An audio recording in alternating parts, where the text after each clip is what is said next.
नमस्कार। बहुत दिनों बाद आपसे मुलाकात हो रही है। तबीयत खराब थी, अब ठीक है, लिहाजा आपके साथ। आज बहुत बड़ा सवाल मेरे जहन में उठ रहा है, क्या सरकार के दाएं हाथ को मालूम है बायां हाथ क्या कर रहा है? और जो रूलिंग पार्टी है, जिसके पास सरकार है, क्या उसे मालूम है कि उसके दाएं हाथ क्या कर रहा है, बायां हाथ क्या कर रहा है? मैं कोविड की बात कर रहा हूं। जहां तक सरकार की बात है, सरकारी तंत्र की बात है, लगता नहीं कि दायां हाथ क्या कर रहा है जो बाएं हाथ को मालूम हो, बायां हाथ क्या कर रहा है जो दाएं हाथ को मालूम हो। अस्पतालों में वैक्सीन नहीं मिल रही है, फिगर्स कुछ और आ रहे हैं। ये सरकार की बात कर रहा हूं मैं, जिसे मालूम नहीं कि दाएं हाथ को नहीं मालूम बायां हाथ क्या कर रहा है। 1,68,000 लोग आज के दिन संक्रमित हैं। जो मैं आपको फिगर्स बताऊं, 1,68,912 लोग, ठीक है।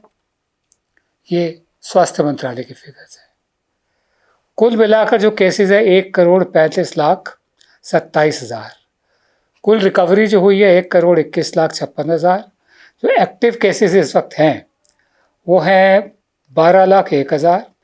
जो लोग मर चुके हैं, जिनकी मौत हो गई है, वो है 1,70,180,000। कुल मिलाकर जो टीके लगाए गए हैं वो हैं इकाई, दहाई, सैकड़ा, हजार, 10,00,000, 10,00,000 करोड़, 10,45,68,565।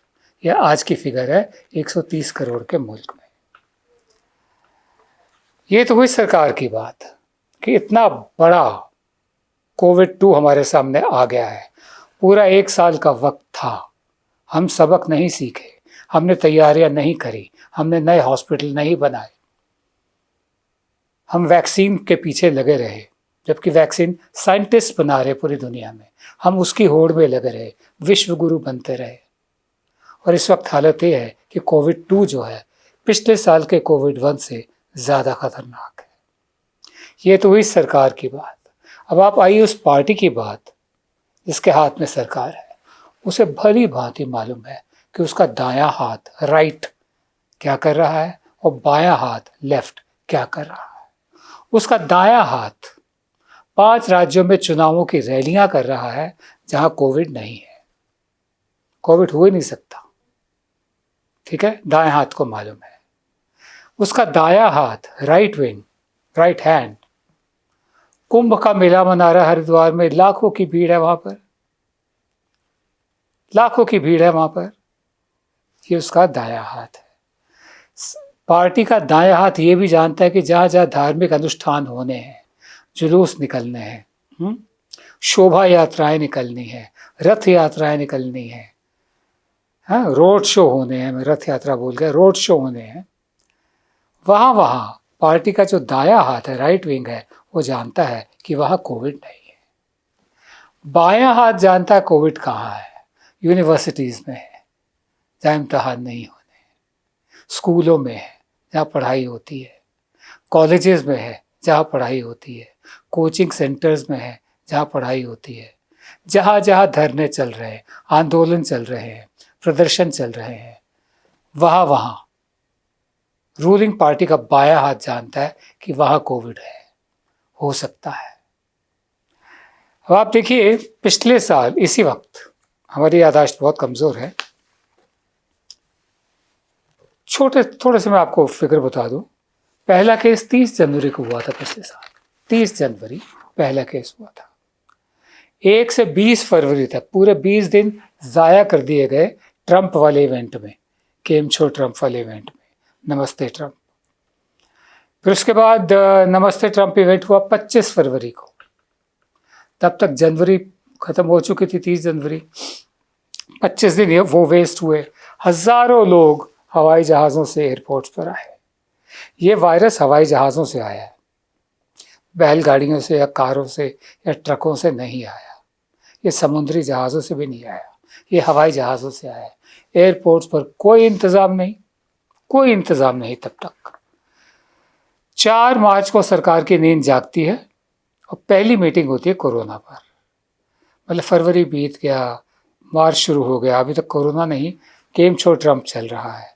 मतलब सरकार इतनी संवेदनहीन, पूरा ध्यान उस तरफ है। उसके बाद आप देखिए 9 मार्च को एयरपोर्ट्स पर स्क्रीनिंग शुरू होती है। तब तक हजारों लोग जा चुके हैं, न जाने कहाँ कहाँ भारत में चले गए हैं। 11 मार्च को वर्ल्ड हेल्थ ऑर्गेनाइजेशन इसे पेंडेमिक डिक्लेयर करती है। पेंडेमिक माने सर्वव्यापी महामारी, एक ऐसी महामारी जो सब तरफ है। एंडेमिक होता है, महामारी है लेकिन कुछ इलाकों में है। ये सर्वव्यापी महामारी WHO उसको डिक्लेयर करता है, लेकिन उसके बाद 13 मार्च को, 2 दिन बाद 13 मार्च को हमारी सरकार कहती है corona is not a health emergency. अभी तक डिनायल मोड में है, मानना नहीं है कि निकम्मापन हुआ है, नकारापन हुआ है। जब जागरूक होना चाहिए था मशीनरी को, तब नहीं थी। बहरहाल इसी दौरान मध्य प्रदेश की सरकार भी गिरानी थी, वो सब भी हुआ। और फिर एक दिन का जनता कर्फ्यू थाली वो सब नौटंकी भी हुई। सिर्फ ये नहीं हुआ कि शनिवार की रात को बदन पर सरसों का तेल मल कर, अब जहाँ जहाँ शमशान है कब्रिस्तान के अलावा, वहाँ पीपल के पेड़ के नीचे एक टांग पर खड़े होकर उड़द की दाल फेंकते रहो, ये नहीं हुआ। बाकी सब कुछ हो गया है। बहरहाल ये मैं आपको बता रहा था, जनता कर्फ्यू लगाया गया। अब हालत ये है जो मैंने आपको फिगर्स बताई है। कोविड को लेकर सरकार के दाएं हाथ को नहीं मालूम बायां हाथ कहाँ है, सप्लाईज कितनी है, बाहर कितनी भेजी गई हैं, क्यों भेजी गई हैं, प्राथमिकता यहाँ की क्यों नहीं थी। अब और दूसरी जो वैक्सीन्स है उनको भी मंगाया जा रहा है। कुल मिलाकर मिसमैनेजमेंट होती ना, जब काम करना ना आता हो, सरकारी तंत्र का ये है। जहाँ तक पॉलिटिकल पार्टी की बात है वो बड़ी क्लियर है, उसको चुनाव लड़ने हैं, उसको दीदी और दीदी ये करना है। उसका राइट विंग क्या है, उसको मालूम है वहाँ कोविड नहीं होगा। चुनाव की रैलियाँ, कुंभ, धार्मिक यात्राएं, ये रोड शो। उसका लेफ्ट हैंड क्या है, सरकार का जानता है कि जहाँ जहाँ कोविड लगवाना है, उसकी धाराएं लगवानी है, वो हैं यूनिवर्सिटीज़, कॉलेजेस, कोचिंग सेंटर्स भी, जहाँ जहाँ आंदोलन हो रहे हैं वो भी। बहरहाल आखिर में हम इतना ही कहेंगे,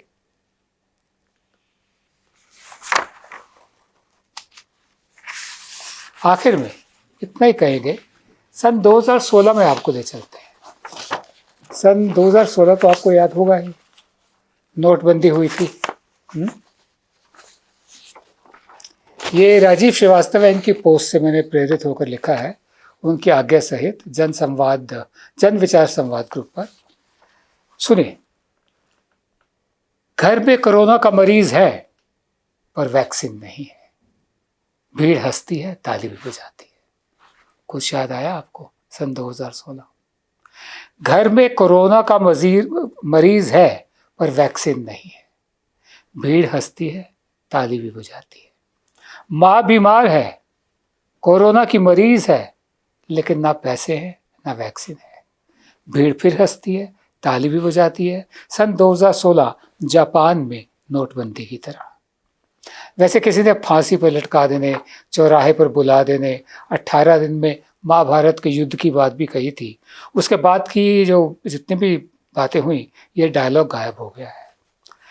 नोटबंदी के समय भीड़ हंसी थी, पिटाई भी खाई थी उसने अपने ही पैसे निकलवाने के लिए।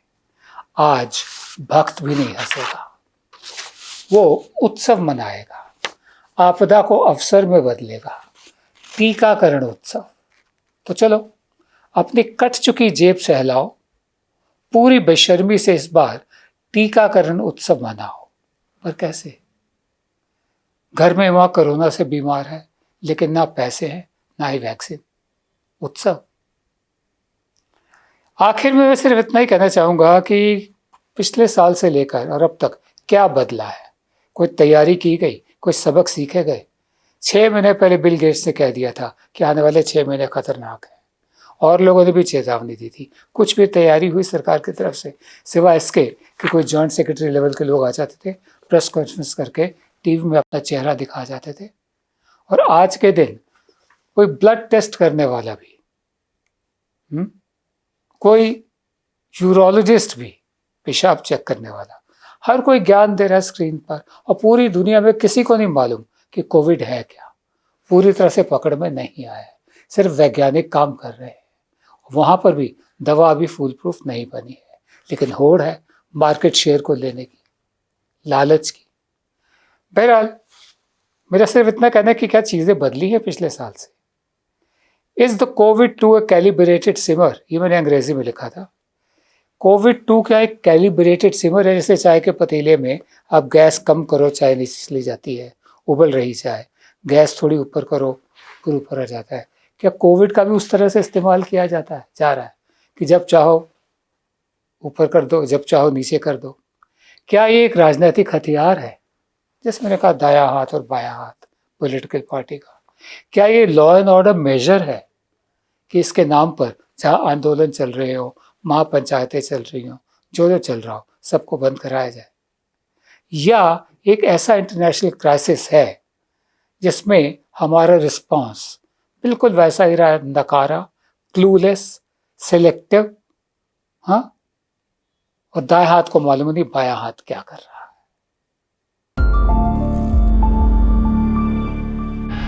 बहुत दिन हो गए किसानों के बारे में नहीं सुना, उनके आंदोलन का क्या हुआ? हम उम्मीद नहीं करते हैं सरकारी मीडिया से कि वो बताएगा। सोशल मीडिया पर बताया जा रहा है, लेकिन सरकारी मीडिया पर नहीं। सिंगू बॉर्डर, उसका क्या हुआ? टिकरी बॉर्डर, उसका क्या हुआ? और बाकी बॉर्डर्स हैं, उनका क्या हुआ? टिकरी बॉर्डर ब्लॉक्ड है, गाजीपुर बॉर्डर भी, उसका हाल भी यही है, थोड़ा सा खुला हुआ है गाजीपुर बॉर्डर। बाकी सब कुछ वैसा का वैसा चल रहा है, महापंचायतें चल रही हैं। और मैं आपको और बता दूं, इसके अलावा जो जो हुआ है वो ये हुआ है जिसके बारे में खबरें नहीं है, इसके बारे में खबरें नहीं है। बैंकों की हड़ताल हुई, लाखों कर्मचारियों ने हिस्सा लिया। United forum of bank unions इन्होंने किया, 10 लाख कर्मचारियों ने हिस्सा लिया, इसमें कोई जिक्र नहीं। भारत बंद हुआ, ये जो पेट्रोल डीजल की कीमतों को लेकर confederation of all India traders ने किया था, ठीक है, इसको लेकर कोई जिक्र नहीं। 40,000 एसोसिएशन ने इसमें हिस्सा लिया। LIC के एम्प्लॉयज़, हाँ, उन्होंने भी एक दिन का 18 मार्च को बंद किया, ठीक है। इसमें 1,14,000 एम्प्लॉयज़ थे और 29 करोड़ पॉलिसी होल्डर्स हैं। LIC के जो कर्मचारी हैं 1,14,000 हैं और 29 करोड़ पॉलिसी होल्डर्स हैं। उसके अलावा जो जो कुछ हुआ, उस आड़तियों की अलग से मतलब आंदोलन हुआ। 40,000 आड़तियाँ पंजाब में वो स्ट्राइक पर गए हैं।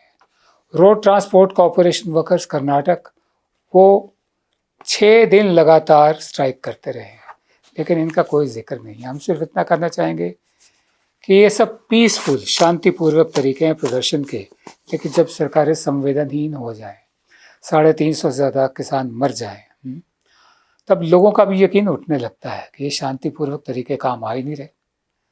सरकार क्या कहें, मतलब कहते हुए अजीब लगता है, अपनी चुनी हुई सरकार के लिए नहीं कहना चाहिए कि मतलब बेहयाई से भी आगे बढ़कर ढीठ हो चुकी है। हमेशा की तरह आज के शो का समापन एक कविता से। कविता है केदारनाथ सिंह की, स्वर्गीय केदारनाथ सिंह, बहुत बड़ा नाम, बहुत बड़े कवि। मैं उनकी कविताओं से वाकिफ़ नहीं था, लेकिन कभी कभी दिल्ली में एक इंडिया इंटरनेशनल सेंटर है, वहाँ मुलाकात होती थी। बड़ी सौम्य मुस्कान, वो मुझे देखकर मुस्कुराते थे, मैं नमस्ते करता था। मुझे मालूम था इनका नाम केदारनाथ सिंह है, हिंदी के कवि है। उन्हें मालूम था इनका नाम विनोद दुआ है, टेलीविज़न में प्रोग्राम करते हैं, बस। मेरे दोस्त ओम थानवी, उन्होंने ये कविता भेजी, बहुत बहुत ही अच्छी कविता, जैसे होता ना रुई के फाहे की तरह छू कर चली गई। सोचा आपको सुनाना जरूरी है। कविता है, इसका शीर्षक है आना। आना। तो स्वर्गीय केदारनाथ सिंह कहते हैं आना, जब समय मिले, जब समय ना मिले तब भी आना। आना, जब समय मिले, जब समय ना मिले तब भी आना। आना, जैसे हाथों में आता है जांगर। जांगर माने बल समझ सकते हैं, शक्ति समझ सकते हैं। आना, जैसे हाथों में आता है जांगर, जैसे धमनियों में आता है रक्त, जैसे चूल्हों में धीरे धीरे आती है आंच। आना। आना, जैसे हाथों में आता है जांगर, जैसे धमनियों में आता है रक्त, जैसे चूल्हों में धीरे धीरे आती है आंच। आना। आना, जैसे बारिश के बाद बबूल में आ जाते हैं नए नए कांटे। मतलब बबूल के कांटों का भी स्वागत है बारिश के बाद। आना, जैसे बारिश के बाद बबूल में आ जाते हैं नए नए कांटे, दिनों को चीरते फाड़ते, दिनों को चीरते फाड़ते और वादों की धज्जियां उड़ाते हुए। आना, जैसे बारिश के बाद बबूल में आ जाते हैं नए नए कांटे, दिनों को चीरते फाड़ते और वादों की धज्जियां उड़ाते हुए। आना। आना, जैसे मंगल के बाद चला आता है बुध। आना। आना, जैसे मंगल के बाद चला आता है बुध। आना। आना जरूर। जिस तरह के वक्त में हम रह रहे हैं, संवाद बना रहना चाहिए और मेल जोल बाद में हो जाएगा, बातचीत चलती रहनी चाहिए। नमस्कार। जब हमने HW न्यूज नेटवर्क की नींव डाली थी, तब हमने ये ठाना था कि न्यूज और इंफॉर्मेशन ये लोगों तक फ्री पहुंचनी चाहिए, मुफ्त पहुंचनी चाहिए, और हम आज भी ये वचन पर कायम हैं। पर जैसे आपको मालूम है, न्यूज चैनल चलाने के लिए पैसों की जरूरत है, तो हमको सबको न्यूज फ्री पहुंचाने के लिए कुछ मेंबर्स और कुछ सपोर्टर्स की जरूरत है। जी हां, मेरी आप सबसे गुजारिश कि आप सब HW न्यूज हिंदी की मेंबरशिप को ग्रहण करें।